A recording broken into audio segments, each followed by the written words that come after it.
I'm sitting by my apartment window, the city lights stretching like a million tiny stars below me, and for a moment, everything looks perfect. My silk blouse brushes against my wrist as I sip my coffee, the warmth seeping into my fingers. My phone buzzes again on the marble countertop, a reminder that life never truly pauses. I glance at the screen, a group chat notification from my family, and my chest tightens without warning. Oh, not tonight, I murmur under my breath. It's funny how something so small, a message, can transport you straight back to the sting you thought you'd buried. I take another sip, letting the bitterness ground me. My parents are always family first, but they never realized what that meant for me, what it cost me. Especially when I think about the $4,200 PC I'd painstakingly saved for, the one I dreamed would open doors I didn't yet know existed, and how they'd sold it to fund my sister's endless shopping sprees, and called it family duty. I let the memory sit, bitter and sharp, like coffee gone cold. I've moved on, outwardly at least. My career is thriving, my life seems seamless from the outside. But even as I stand in my sleek apartment, surrounded by the subtle victories of my own making, I can't help but feel the old mix of anger and irony. They thought I'd crumble. They thought I'd never rise above it. But tonight, staring at that chat, I realize it's time to see just how far I've come and how far they've underestimated me. I can still remember the exact moment my dream felt like it had been ripped from my hands. I was 17, sprawled across my bedroom floor, counting every dollar I'd saved from babysitting, tutoring, and the odd freelance graphic design job I managed to wrangle online. Each coin, each crumpled bill, felt heavier than the last, carrying with it the weight of my obsession, my $4,200 dream PC. I had poured months, maybe even years, into this plan. Every evening after school, I imagined myself building digital worlds, editing videos, streaming, a future where my talent mattered. Lexi, my mom had called, her voice clipped and dismissive. Your sister needs this. She's got an event coming up and, family duty. I froze, the lump in my throat making it hard to speak. But Mom, I've been saving for months. This is my future. This is important. Her eyes softened for a moment, but then, like a dam breaking, the justification spilled out. Lexi, it's not just about you. Family comes first. She needs it more than you right now. I remember my hands trembling, the envelopes of carefully counted cash shaking in my lap. I wanted to scream, to cry, to throw something, anything, but I felt paralyzed. My younger sister, oblivious to the storm she'd triggered, flitted past the doorway with a shopping bag swinging from her arm. That bag, filled with items bought at my expense, became a symbol of everything I had been taught. My desires were secondary, my dreams negotiable. It was my grandmother who finally whispered a different truth to me. She took my hands in hers and said, Lexi, never let anyone tell you what you deserve. Sometimes, you have to take what's meant for you, even if they can't see it yet. And in that moment, between the sting of betrayal and the spark of determination, I made a choice. I would stop relying on their approval. I would find a way to reclaim my dream, to build my future on my own terms. That $4,200 PC might have been gone, but the fire it lit inside me, that was untouchable. After that day, I buried myself in work, in learning, in creating. I started small, freelance graphic design projects, editing for local businesses, taking on odd jobs online. Every late night spent hunched over my laptop, eyes burning and hands stiff, felt like a silent rebellion against the life my parents had dictated. I wasn't just building skills, I was building proof that I could thrive on my own terms. It wasn't easy. There were nights I cried into my hoodie, feeling the weight of exhaustion and self-doubt pressing down like a storm. Clients questioned my experience, doubted my age. I encountered people who assumed I wasn't serious simply because I was young, female, and determined. But I had a secret weapon, the voice of my grandmother echoing in my head. Never let anyone tell you what you deserve. That mantra became my shield, my engine. Then I met Clara, a seasoned tech entrepreneur, at a local startup meetup. She looked at my portfolio, not my age or gender, and said, "Lexi, you've got the kind of skill most people spend years chasing. Don't let anyone take that from you, including your own family." Those words were a spark. Under her mentorship, I learned not just design, but business strategy, client relations, and the subtle art of commanding respect in a male-dominated industry. Slowly, the wins started stacking up. My first major client, a regional brand that needed a complete digital overhaul, paid more than I had ever imagined. Then another. And another. I reinvested every dollar, upgrading my setup, building a small studio in my apartment, and teaching myself advanced software and marketing techniques. All the while, I kept it secret from my family. My social media was modest, a few innocuous posts, nothing that revealed the scale of what I was building. They believed I was still struggling, that the dream PC setback had set me back for good. Little did they know, I was quietly crafting a life where the power had shifted entirely. Every time I logged into my fully customized workstation, the one I'd finally built with my own hands, piece by piece, I felt a surge of quiet satisfaction. The stolen PC had been a setback, yes, but it had also been the catalyst. It had forced me to claim my own path, to invest in myself, to become someone who didn't need validation or permission to succeed. By the time I moved into my first upscale apartment, with walls lined with art I'd commissioned myself and the hum of high-end tech filling the air, I realized I had achieved something even bigger than a dream machine.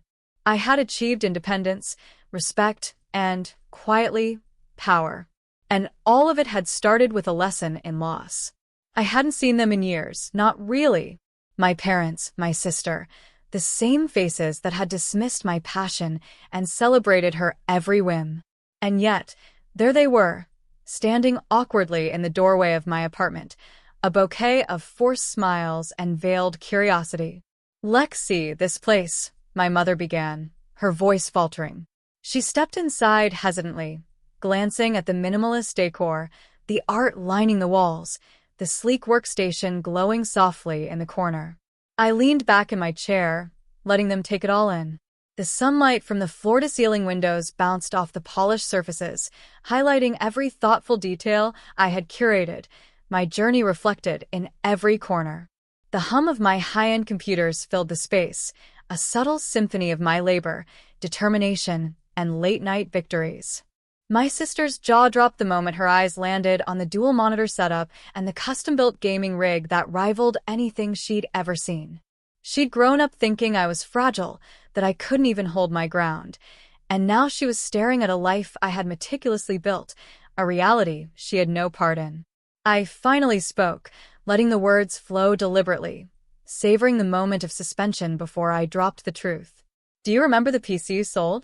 The one I saved for every single cent? I didn't need it to succeed, but it lit a fire inside me. So, I built my own." I watched as comprehension, then disbelief, washed over them. I started small freelance design, a few clients here and there, and now I run a tech and design studio with a team of 7. My net worth is more than I'd have imagined back then, and I did it without asking for permission, without needing anyone to fund me or validate me. That $4,200 was never just a computer. It was a lesson in what I was capable of when I believed in myself. My mother's eyes welled up with tears, my father's face tightened with a mix of pride and shame, and my sister simply stared, stunned into silence. I let the moment linger. No interruptions, no excuses, no pleading. Just the undeniable truth of what I had built. "Family duty," I added softly, letting the phrase hang in the air, the very words they had used to justify taking from me. I learned my own duty to myself, and that's exactly what I did. They shifted nervously, finally taking in the subtle signs of success scattered around the apartment, the awards on the shelf, the sleek gadgets, the commissioned art pieces, each one a testament to late nights, self-belief, and relentless persistence. The room, once ordinary, now radiated the story of my triumph. And in that suspended silence, I realized the tables had turned. The girl they underestimated, dismissed, and shortchanged for a shopping spree was no longer the one who needed approval. Now, they had to face her, Lexi, fully grown, unapologetically accomplished, and entirely in control. The room was heavy with silence, but I could feel the shift. The balance of power had finally tilted. They weren't just stunned. They were vulnerable, exposed, and for the first time, they weren't the ones in control. And that control?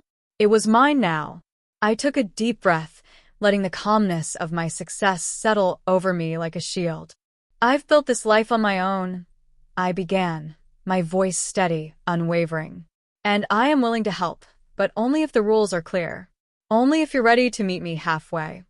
My parents exchanged a look, a mix of shame and hope. My sister fidgeted, her eyes darting between us. I leaned forward slightly, the air between us charged with authority and compassion. To my sister, I said, locking eyes with her, if you want my help, you need to understand that entitlement isn't a gift. You'll have to pursue your own goals, work hard for them, and learn to value what you earn. I won't hand over success you haven't earned. That's part of growing up, and it's overdue for you. Turning to my parents, I continued, for you both, family duty doesn't mean sacrificing one child's future for another's indulgence. If we're going to move forward, there needs to be respect for boundaries and support for each person's dreams. You will listen, encourage, and allow me the independence I fought for. No questions, no judgment. Only constructive engagement. I let the words hang in the air, giving them space to absorb it. My grandmother's advice echoed in my mind. Never let anyone tell you what you deserve. That wisdom guided me now. My compassion didn't mean weakness. My firmness didn't mean cruelty. It meant growth, accountability, and love with limits. They nodded slowly, the first signs of understanding flickering in their expressions. Change wouldn't be instant, I knew that, but the conditions were non-negotiable.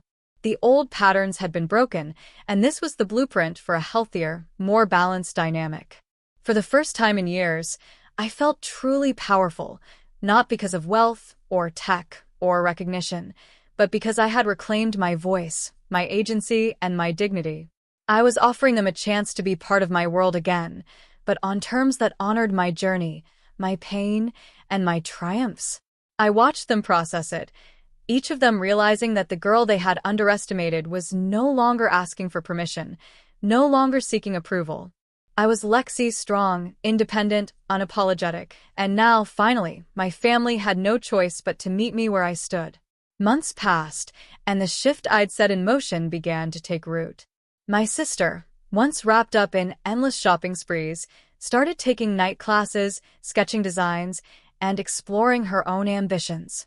She still faltered sometimes, but each small victory, a completed project, a positive critique, a paid freelance gig, felt like a quiet redemption for both of us. My parents changed too, in their own way.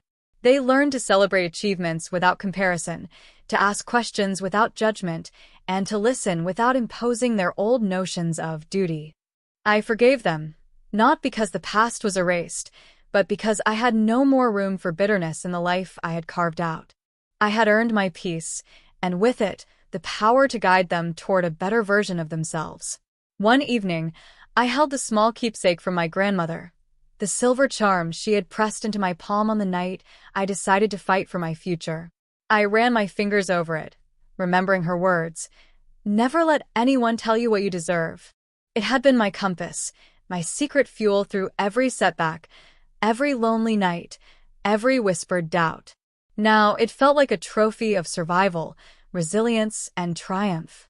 I stepped to the window of my apartment.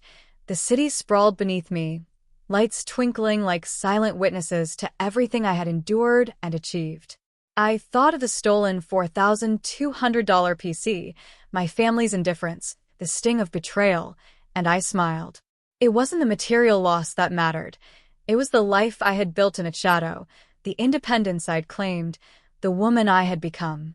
And in that moment, I spoke to no one but myself, a quiet declaration that carried the weight of years of struggle and growth. I am enough. I am unstoppable. I am my own reward. For the first time, I truly believed it. The girl who had been underestimated, dismissed, and overlooked was gone. In her place stood a woman who had taken what was hers, not with anger, but with courage, vision, and grace. And that, I realized, was worth more than any dream machine, any shopping spree, or any fleeting approval. Bottom of form,